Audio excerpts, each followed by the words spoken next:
May we know them, may we be them, may we raise them. Welcome to Her Story, where we celebrate the journeys of inspiring women who are shaping industries, breaking barriers, and making a difference. Today we come to you from Home Basics' new location in town.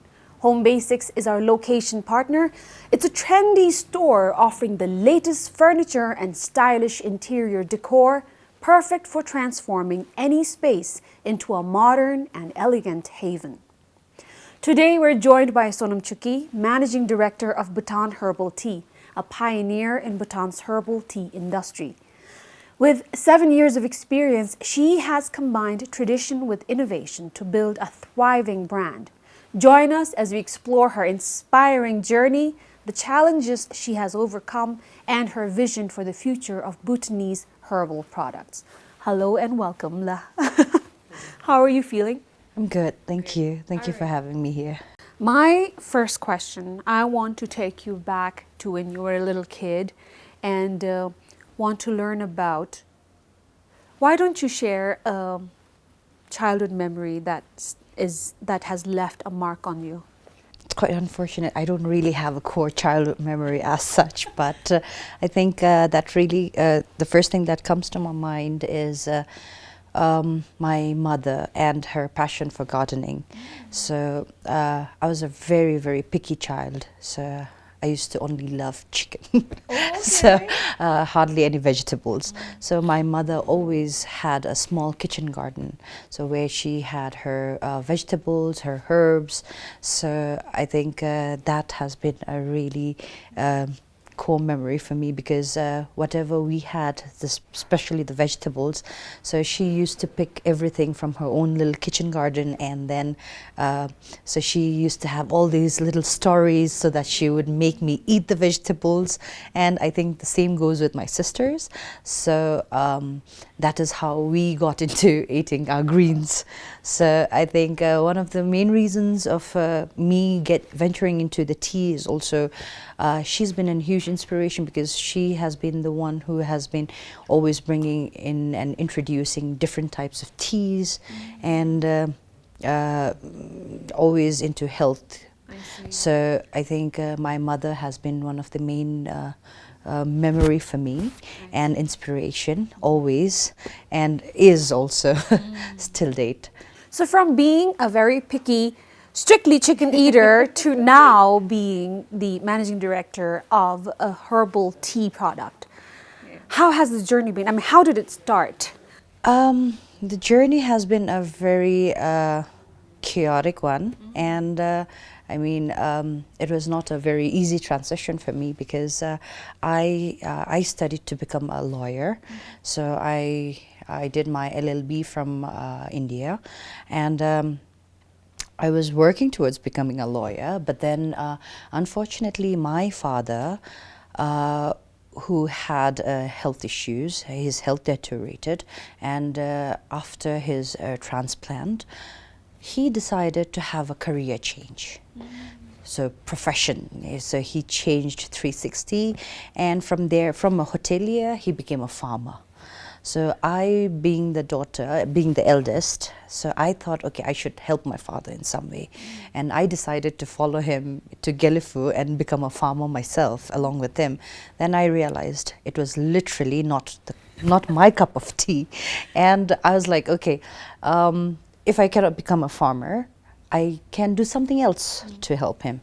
And that is when I realized Bhutan is a place with abundance of herbs, and I can do something with it.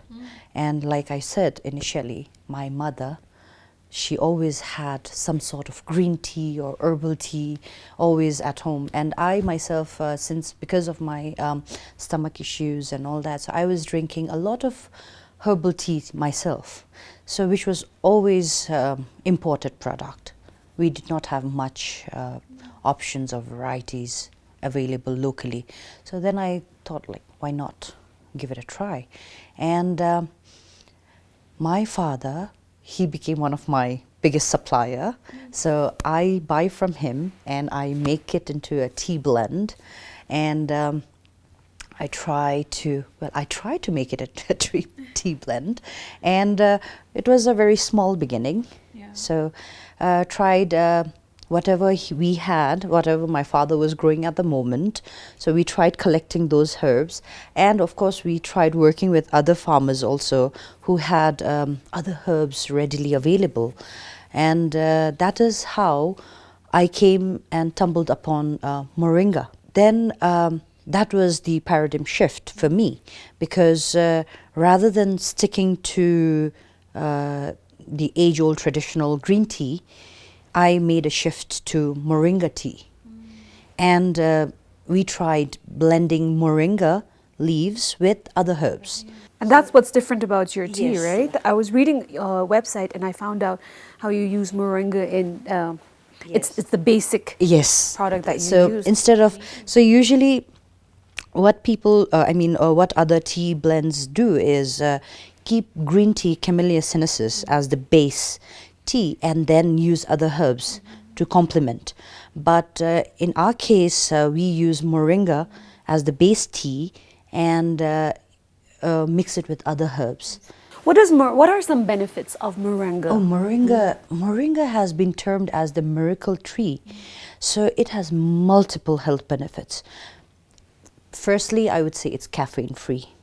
Then it is a source of protein for vegetarians. My sister is a vegetarian and has been since 3 years old. I don't know how she figured out she doesn't want to eat meat when I was like such a chicken lover myself. And it is very appalling to see she didn't want anything to do with it. And she is always having protein deficit, like, you know, so because she never used to eat eggs also at one point, but now she does, because we had to make sure she does. And so it was a very interesting thing for me, because I found out it has multiple vitamins like A, B, C and K, potassium, and even calcium. So there are multiple health benefits of moringa. So you can take the whole moringa tree itself and then you can make use of it. So only the roots part is not usable, but rest of the tree is like consumable. And people are now using it as a health supplement. So for people with certain deficits, they can use it. And I think with people, having people with so many deficits in my family, so I think moringa was a very good substitute. So Sonam, what is really interesting about your journey is that you were set to be in a profession that everybody desires to, but very few can make it, as a lawyer, and you were on your way. However, this switch, and I think it takes a lot of courage and sometimes a little bit of delusion too, for you to be able to, and you gave that up to be a farmer, which you then quickly realized it wasn't for you. What gave you that? What gave you that courage? Was it family support? Was it because your father was also doing the switch and he was way older than you, making a career switch? What inspired you? Of course, it was a very difficult transition for me because, like you said, from a desk job, going to the farms, I mean, like, it was not very easy. And for me, it was all about family. And I come from a broken family, and, you know, eventually, and I'm the eldest. So I just realized at some point or the other, somebody has to take the responsibility. And I've got my siblings, I've got my parents, they need me. So sitting in my office and just doing my job is not going to be helpful for anybody. So I needed to be there. I needed to be present. Like physically? Physically present. Wow. Because I felt being able to give time for your family is one of the main thing. I mean, anybody can support them financially, but then being able to give them time, you know, being there for them physically is one of the greatest thing I'll ever be able to do. And especially, I didn't want to regret later on saying, like, I could have done this. especially knowing how fragile human life is. And being there for my father during his transplant operation, and going through with him that whole journey of his transplant and his medication, I just realized I needed to be there. It just gives you a newer perspective on life, because a lot of the times what people run after is making money. And of course, they still do have the intentions to help their children or their parents or the family. We do have that, and we run after money. But I think having been next to your dad when he was fighting for his life gave you a fresher perspective Yes, about it how did. time and Yes. presence, physical presence, is so important. Yes, Wow, it is. amazing. It does. I mean, like, it's very fragile, and then you don't want to have regrets later on. I mean, we are all about regrets, right? I wish I could have done this better or different, and so once you make a bold decision, like you said, I made a very bold decision. Of course, my family initially, they were not very happy, because I was set to become a lawyer, and then. But then eventually, I think they also understood that I was giving them time, which was even more valuable than me being a lawyer and having the position or whatever came along with it. So now my family understands what I've given up, and they are very supportive about it, because I can really devote my time to my family like none of my other family members can. And I'm always there for any family event or any family mishaps. So Wow. I'm the person who's always present. I see. So I think somebody has to be there. You made a smart decision. In retrospect, we sometimes don't know if we're making a smart I mean, decision or like not. More. financially, I may not be that very stable like other members, but then I make it up with time. So whenever somebody needs me, I'm always there. So at least in that way, I'm satisfied. I want to ask you, Sonam, did you said there was a pressure to be there for your family? Did it come naturally, or was it something that was expected of you because you're the eldest, you're a daughter, and traditionally we put so much expectations on our daughters as it is, but you being the first child in the family, was it expected out of you? Did you feel like you were giving up something you genuinely like for the sake of your family? Not really. My family in that respect is they're very supportive. I mean, they have never really pressured me for anything. I think it's just a sense of responsibility that you're born with. I mean, it's deeply embedded in our society, in our culture, that women tend to take the lead and certain responsibility. So, I mean, yes, being the eldest did put some of the pressure on me, but then never from my family side. It was just my own sense of responsibility that came with my being born as the eldest. So, I mean, so I guess eventually it was myself. It wasn't an external pressure. It wasn't was an something that external. you Yeah. wanted to do it because Yes. So you are I you. think the cultural side of it, the societal side, not the societal side, but the cultural, the traditional side. Like my mother is the eldest herself. So I've seen how she takes responsibility. And, she has started from a very humble beginning. And seeing her being a maid woman herself and how she takes care of the family just brought in that sense of responsibility in me also, saying that, okay, I am the eldest. I've seen what my mother has done for her family, so I should be able to do that too. And I think it was just something that came from within. So, If you could be anything, I want you to take a second and genuinely consider this question. If you could do anything or be anything at this point of your life, what would you want to be? I guess I'm happy where I am right now. I am.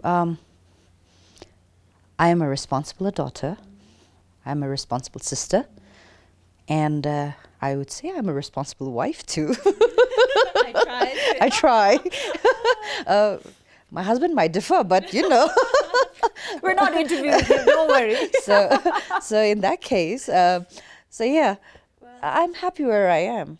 So you made this switch in career, and I'm obviously with any new adventure in anybody's life, there are times where we fail at things.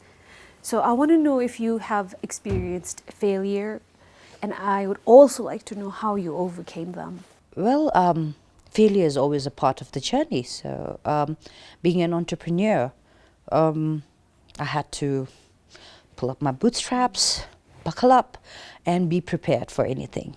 So, I would still say I'm still in the learning process, and it's a never-ending learning journey.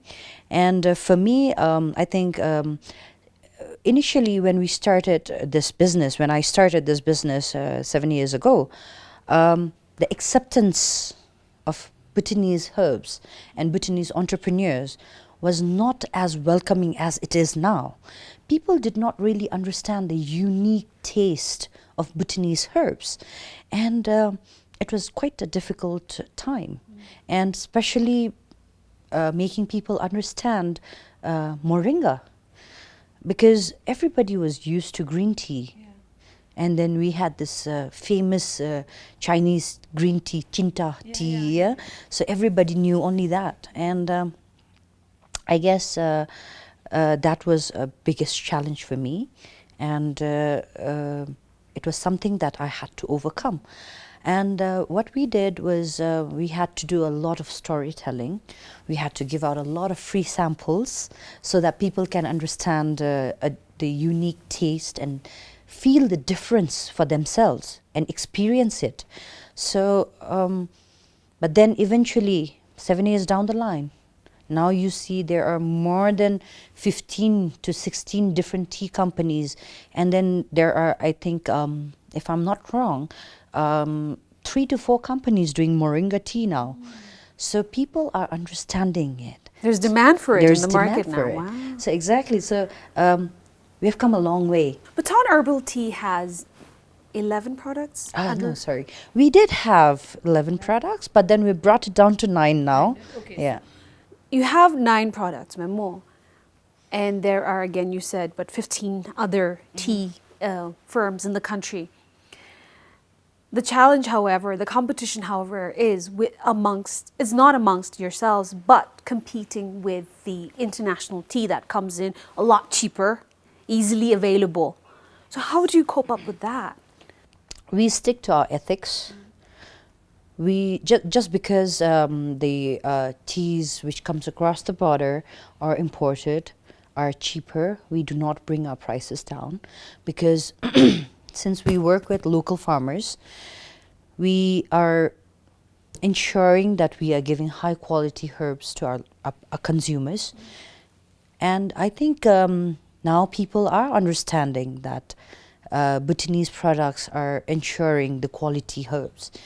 They understand that it is a trickle-down economy, and we are contributing to the local economy, which eventually circulates within ourselves and benefits our own people. And when it comes to other tea producers, we say, well, I say it's a competition. It's a collaboration and a competition. Oh, so you put those words together. What is that word again? Co-opetition. Co-opetition. Okay. Yeah. So explain a little about it. So we work together. Yeah, we work very closely. So just to take it as a competition, it's a very unhealthy word. So taking a very healthy term, because we are there to help each other. So I give packaging services also to other tea producers. Okay. So I do not discourage them. If you want to come up, it's the more producers are there, it's better for us, because people are understanding the value of Bhutanese herbs and our unique tradition. And it's also better for the consumers, Bhutanese consumers, because when there's a healthy competition, it keeps the companies in check, whether it's regarding prices or the quality, Yes. because they're always competing to do better than the other, Yes. but and make still be attractive to the consumers. So it works Very for both true. the producers and the consumers. Consumers. Oh, yeah, all right. And also, over the past 7 years, I've been a very active member for the Bhutan Standards Bureau. We have also developed tea standards, which we did not have initially. And now working very closely with BAFTA, we have our own set of standards there also for certification purposes. So, like I said, we have come a long way. So from not having any standards on tea, not having any standards for inspection, so now we do have all those. So we are keeping ourselves in check. So having more people, more competition, just ensures that we are doing better. So even in the international markets, if we ever want to export, of course, some of us we are, and we have our own standards to check now. Which is a big achievement. It is, it is. Let's talking about achievements. What are some achievements, or what is the biggest achievement that you're the most proud of? For me, I think to be able to come up with sustainable practices, and also I feel like one of the main thing is, of course, working with farmers has always been an achievement for me, because coming from a technical background to hands-on field right now, it's like a completely paradigm shift for me, and that in itself is a huge thing.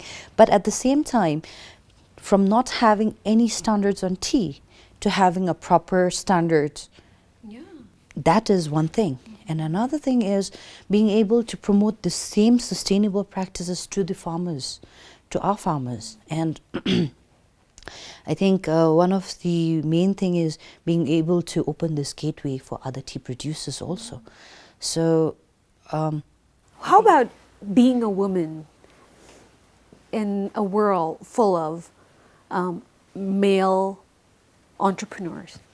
Has that ever hindered you, maybe helped you, affected you in any ways? I think being a woman in a male-dominated field has always been a challenge. But then that has never really stopped me. And I think we Bhutanese women are very, very headstrong, and I am proud to say that we are headstrong, and then we tend to be the same way no matter what. And it was a huge challenge there too, because nobody really took you seriously. Nobody thought you were the proprietor. Nobody thought you were the CEO or the managing director of a company. And they always assumed You worked. You worked as an employee, and then they were always looking for someone higher up so that they can discuss business with. And when it comes to gender, and when you go, I don't think so I should be saying this, but at the same time it should be said out loud, because women are not just eye candy. Yeah, they're just not there to be pleased. They are to be taken seriously. We can do some serious damage. Serious work, serious damage, you're right. I mean, like, you give them a pen and paper, like yourself. Yeah, we can really change. Women are not only homemakers, we are war makers. Wow. This is such inspiring words. If stringing on that, if you could give advice to a younger you or a younger girl out there who is maybe clueless, or who wants to be a lawyer, or wants to be an entrepreneur, what is one advice you would give? I would say take risks, take challenges. I mean, women, we tend to be a little timid at times. We think there will be backlashes if we take challenges or risks. And we tend to just be on the path that is set up on us. So, I mean, like, it's okay to deviate sometimes and then take up on challenges, take up on hustles. We can do it. I mean, we have the sense of responsibility to see things through the end. I mean, we are result oriented. Yeah? Even if we are at home, we see through the things that we need to get it done.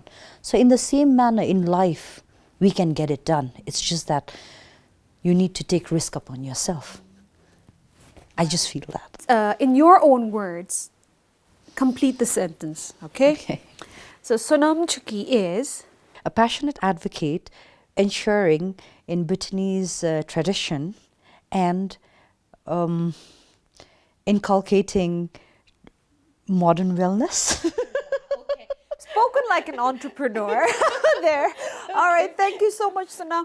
I am going to now ask you, we're going to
Sonam's journey reminds us that passion, perseverance, and a deep connection to our roots can lead to success.